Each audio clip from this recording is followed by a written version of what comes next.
మానవాళి ద్వంద్వ ప్రపంచంలో జీవిస్తున్నదండి. ద్వంద్వం అంటే ఏం లేదు, ఒకే సమయంలో రెండు వ్యతిరేక భావాలు లేకపోతే రెండు వ్యతిరేక ఆలోచనలు ఉండే పరిస్థితి అనమాట. ఇంగ్లీష్లో దీన్ని మనం డ్యూయాలిటీ అంటూ ఉంటాం కదా. ఇప్పుడు ఉదాహరణకి ద్వంద్వ నీతి, వాళ్ళకో నీతి వీళ్ళకో నీతి, ద్వంద్వ వైఖరి, కాసేపట్టు కాసేపెట్టు. అలాగే ద్వంద్వ యుద్ధం అంటే ఇద్దరు వ్యతిరేక భావాలు గల వ్యక్తులు చేసే యుద్ధం అన్నమాట, విజయం కోసం. అలాగే మనం భౌతిక ప్రపంచంలో కూడాను మంచి చెడు, సుఖం దుఃఖం, అట్లాగే పగలు రాత్రి, వేడి చల్లన, పుణ్యం పాపం, కళ వాస్తవం, వెలుగు చీకటి, ఇలా మనందరం కూడాను నిజంగా చెప్పాలి అంటే ద్వంద్వంలో జీవిస్తున్నామండి. అసలు ఈ ఇంట్రడక్షన్ ఎందుకు అంటే ఒకటేనండి, మరణాన్ని సంతోషంగా స్వీకరించడానికి, ఆహ్వానించడానికి. ఆ మాటకు వస్తే మరణం గురించి భయపడకుండా ఉండటానికి. మీకు ఆశ్చర్యం కలిగించవచ్చు ఈ ప్రతిపాదన. ఒక విధంగా చెప్పాలి అంటే సాహసం చేస్తున్నానండి నేను. ఇది ఎంతవరకు నిజము, తర్కానికి ధీటుగా నిలుస్తుందా, ఆమోదించదగ్గదేనా? మరి వీటన్నిటికీ శ్రోతలుగా మీరు సమాధానం చెప్పాలి. వివరణకు వచ్చేస్తాను. పునర్జన్మ ఉంది అన్నది భారతీయుల చంచల విశ్వాసం కదా. భారత భాగవత రామాయణాలు, పురాణాలు ఇవన్నీ కూడాను, ఆ మాటకు వస్తే భగవద్గీత కూడాను ఈ పునర్జన్మ కాన్సెప్ట్ని కన్ఫర్మ్ చేశాయి, అలాగే ప్రూవ్ చేశాయి. దీంట్లో ఏమాత్రం సందేహం లేదు కదా. ఇప్పుడు ఈరోజు మన స్థితిగతులు కానీ సుఖదుఖాలు కానీ గత జన్మల కర్మల ఫలితమే కదా. కారణం ఏంటంటే ఒక్కొక్క జీవి యొక్క జీవితము, పుట్టుక, చివరికి మరణం కూడాను ఒక్కొక్క రకంగా ఉంటుంది కదా. ఇక్కడే ఒక మంచి కొటేషన్ ఉందండి. అదేంటంటే, ఈనాటి నీ సుఖము దుఃఖము గత జన్మల కర్మల ఫలితమే కాబట్టి వచ్చే జన్మ యొక్క నీ సుఖము దుఃఖము ఈ జన్మ యొక్క కర్మల ఫలితమే కదా. నిజమే కదండి. ఈ ప్రాతిపదికగా మనం కర్మలను నియంత్రించుకోవచ్చా, మన ఆధీనంలో ఉంచుకోవచ్చా? నా సమాధానం మటుకు నిర్ద్వందంగా ఎస్, ఉంచుకోవచ్చు. ఎలా? చాలా ఇంట్రెస్టింగ్గా ఉంది కదండి సబ్జెక్ట్. ప్రతి జీవిలోనూ భగవంతుడు అంతరాత్మ రూపంలో ఉన్నాడు. మరి ఏం చేస్తున్నాడు?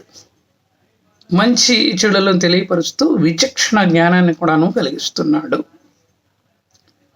ఇంకా ఏం చేస్తున్నాడు? నీ జీవితం సజావుగా గడవటానికి, నువ్వు సన్మార్గంలో ప్రయాణించడానికి, అలాగే అద్భుతమైన ఆలోచనలతో కార్యాచరణలో ఉండటానికి అవకాశాలు ఇస్తూనే ఉంటాడు, ఇస్తున్నాడు కూడా. ఇంకొకటి ఏంటంటే, భగవంతుడు అంతరాత్మ రూపంలో ఉండి ఎప్పుడూ నిజమే చెప్తుంటాడండి. అయితే ఇంతకు మించి ఏం చేస్తాడు భగవంతుడు? నా సమాధానం మటుకు ఒకటేనండి, ఇంతకు మించి ఏమీ చెయ్యడు, అలా ఉండిపోతాడు అంతే. అంటే ఇక్కడ చూడండి, ఈ విశ్వం అనే ఒక మెగా హార్డ్ డిస్క్లో నీ ఫోల్డర్లో మంచి చెడు అనేవి పాప పుణ్యాలుగా ఆటోమేటిక్గా మారుతూ ఉంటాయి. ఒక విధంగా చెప్పాలి అంటే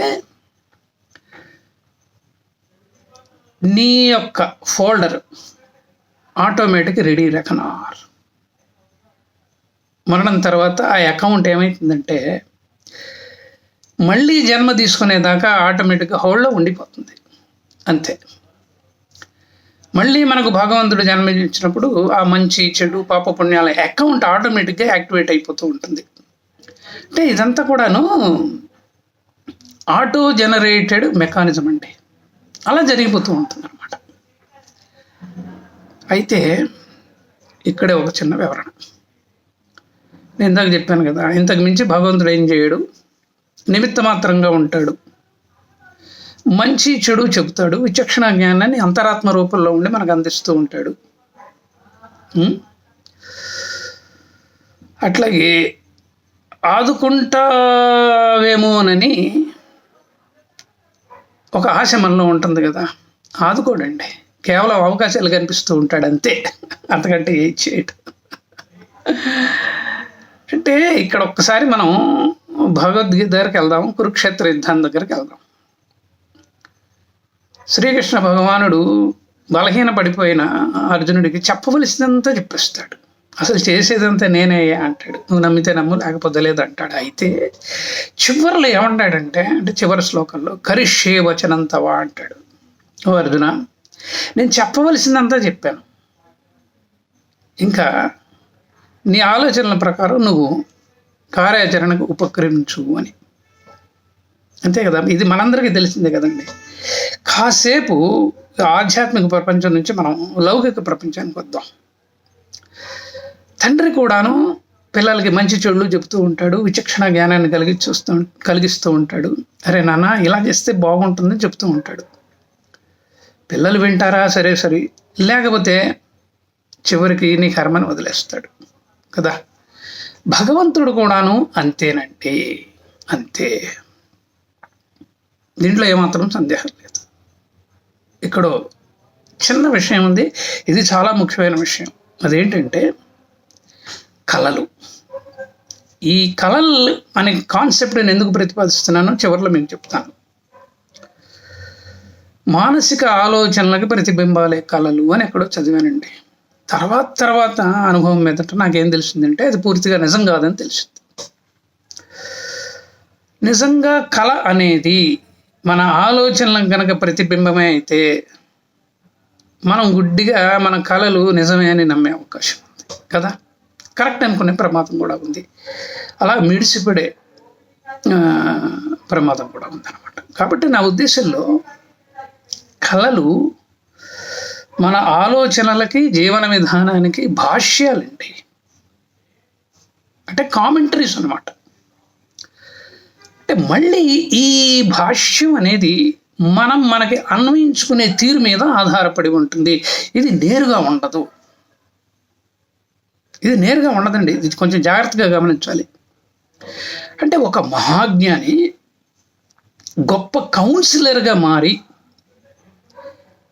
మనల్ని ఉద్ధరించే ప్రయత్నం చేస్తూ ఉంటాడు. ఆ మహాజ్ఞానం ఎవరో కాదండి, అంతరాత్మే. అంటే ఒక విధంగా ఇంకొక అద్భుతమైన అవకాశాన్ని మనం కలిగిస్తాడు కళల రూపంలో. అయితే చిక్కెక్కడ ఉందంటే, ఈ భాష్యాన్ని అర్థం చేసుకోవడానికి, అన్వయించుకోవడానికి మనకి పరిణితి కావాలి. ఈ పరిణితి కనుక ఉన్నట్లయితే మనం స్థిత ప్రజ్ఞతకి కొంచెం దగ్గరగా ఉండే అవకాశం ఉంది. సరే, ఇది పూర్వజన్మల సంస్కారం మీద ఆధారపడి ఉంటుంది అనుకోండి. అందుకనే సామాన్యులు ఈ కళల్ని పట్టించుకోరు, గుర్తుపెట్టుకోరు. ఈ కళ నాకే ఎందుకు వచ్చింది అని అనుకోరండి. ఇది ఒక విధంగా చెప్పాలి అంటే సామాన్యుల లక్షణం అంతే. అయితే కళలు నిజంగా మన జీవితంలో అద్భుతాలు చేస్తాయి, అన్వయించుకునే పరిణితి ఉంటే అన్నదానికి ఒక మంచి ఉదాహరణ చెప్తానండి. ఇది మా అమ్మగారి జీవితంలో నిజంగా జరిగింది. ఆమె లలితాదేవి ఉపాసకురాలు, మహాజ్ఞాని. కళలు రాని రోజంటూ ఉండదు ఆమె జీవితంలో. వచ్చిన కళను అప్పుడప్పుడు మాకు చెబుతూ కూడా ఉంటుంది, మేము అలాగే వింటూ ఉంటాం. అది చిన్న పిల్లల నుంచి వింటూనే ఉన్నాం. నాకు పెళ్ళే, ఈ పిల్లలు పుట్టి నేను తాతగా అయిన తర్వాత కూడాను వింటూనే ఉన్నానండి. అయితే ఒకరోజు ఒక కళ గురించి చెప్పింది. అదేంటంటే, కొన్ని ఏళ్ల నుంచి మా నాగార్జున సాగర్లో మా ఇంట్లో బట్టలు ఉతుకుతున్న రాములమ్మ అనే చాకలి, అంటే ఆమెకు వచ్చిన కళ అనమాట. ఈ ముఖానికి నల్ల రంగు పూసుకుని మా ఇంటి గేటు దగ్గర నిలబడి ఉందిట. గేటుకు తాళం వేస్తుంది. లోపలికి వచ్చే ప్రయత్నం చేస్తున్నది, కానీ రాలేకపోతున్నది. ఆమె అవతారం చూసి మా అమ్మగారు ఒక విధంగా భయపడి ఆమెను వెళ్ళిపో అని చెప్పేసి అరుస్తున్నది. కానీ ఆ చాకలి రాములమ్మ చివరికి గాలిలో ఎగిరి మా ముందు హాల్లోకి వచ్చి బెడ్రూమ్లోకి వెళ్ళి అలా తిరుగుతూ ఉందండి. మా అమ్మగారికి కోపం వచ్చి వెళ్ళిపో అని అరుస్తున్నా కూడాను ఆమె పట్టించుకోకుండా కాసేపు అలా తిరిగి వెళ్ళిపోతుంది. ఇది మా అమ్మగారికి వచ్చిన కళ. కానీ 6 నెలల తర్వాత అండి స్వాబ్ టెస్ట్ అని చేస్తూ ఉంటారు కదా లేడీస్కి. ఆ స్వాబ్ టెస్ట్లో ఇది సర్వికల్ క్యాన్సర్ అని తెలిపోయింది. దీన్ని మనము గర్భాశయ ముఖద్వార క్యాన్సర్ అని అంటూ ఉంటాం కదా. 2 సంవత్సరాలంటే నిజంగా మహాతల్లి విపరీతమైన నొప్పితో విలవిల్లాడిపోయిందండి. చివరికి చనిపోయారు. మేము దక్కించుకోలేకపోయాం ఆమెని. అయితే ఆమె విపరీతమైన నొప్పితో బాధపడుతూ ఉన్నా కూడాను మాకు ఆధ్యాత్మిక విషయాలు చెబుతూ ఉండేది. అలా ఆమె స్వాంతన పొందుతూ ఉండేది అనమాట. ఒకసారి నేను ఈ ప్రత్యేకమైన కళని గుర్తు చేస్తూ ఒక విషయం చెప్పాను. అమ్మా, చాకలి రాములమ్మ మైల రూపంలో గేటు దగ్గర నిలబడింది కదా. గేటు దగ్గర నిలబడి ఉంది అంటే అది ఒక విధంగా ముఖద్వారం. మరి ఇల్లంతా తిరిగింది కదా అంటే అది ఇన్ని శరీరంలో తిరిగి కొంచెం పెద్ద పెద్దగా అయిపోయి అన్ని అవయవాలను కూడా క్షీణింపజేసింది కదా. కానీ ఉన్నట్టుండి వెళ్ళిపోయింది నవ్వుతూ.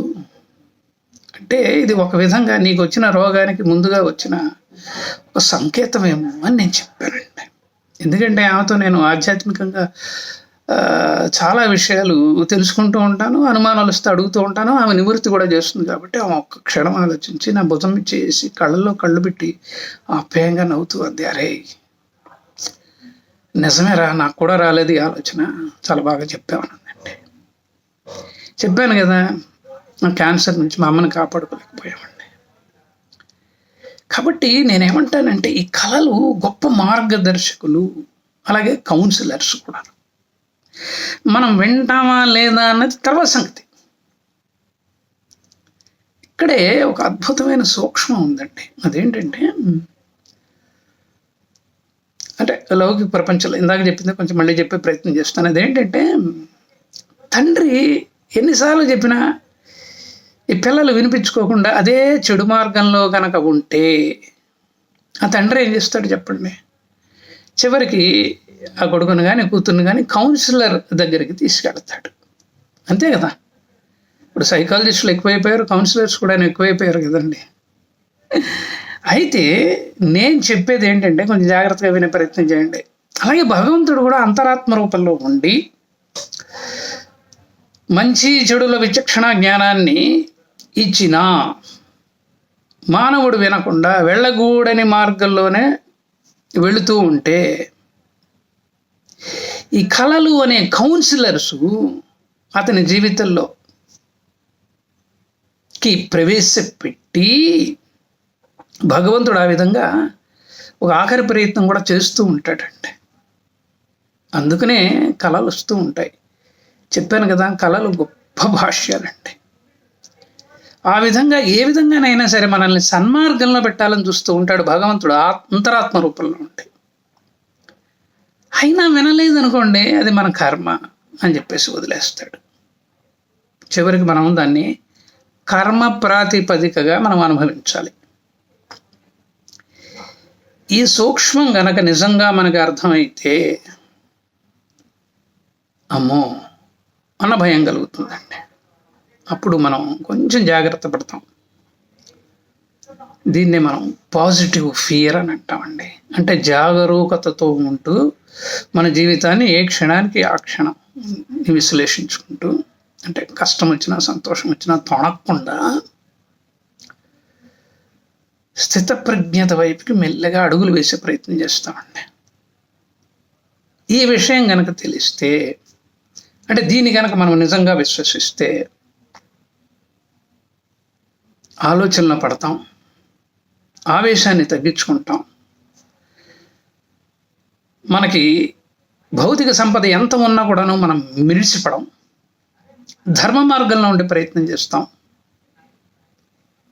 నలిగిన వాళ్ళని మనకి ఉన్నంతలో ఆదుకునే ప్రయత్నం చేస్తామండి. అలాగే తొందరపడి మాట్లాడడం, విమర్శించం, వాదనలకు దిగం. అనవసరంగా ఎవరన్నా ఏమన్నా అన్నా కూడాను వాళ్ళు ఎంతే పాపం ఇంకోలా ఉండలేరు అని సర్దుకుపోతామండి.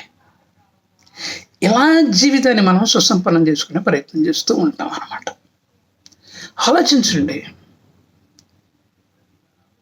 ఏదైతే తెలుసుకోవాలో అది కనుక తెలుసుకుంటే మనలో ఒక ప్రశాంతత వచ్చేస్తుందండి, కోపతాపాలు తగ్గిపోతాయి. ఒక విధంగా అరిషడ్ వర్గాలని జయించే మార్గంలో మనం ఉంటాం. అయితే ఇది ఎంత చిన్న వయసులో తెలుసుకుంటే అంత మంచిదండి.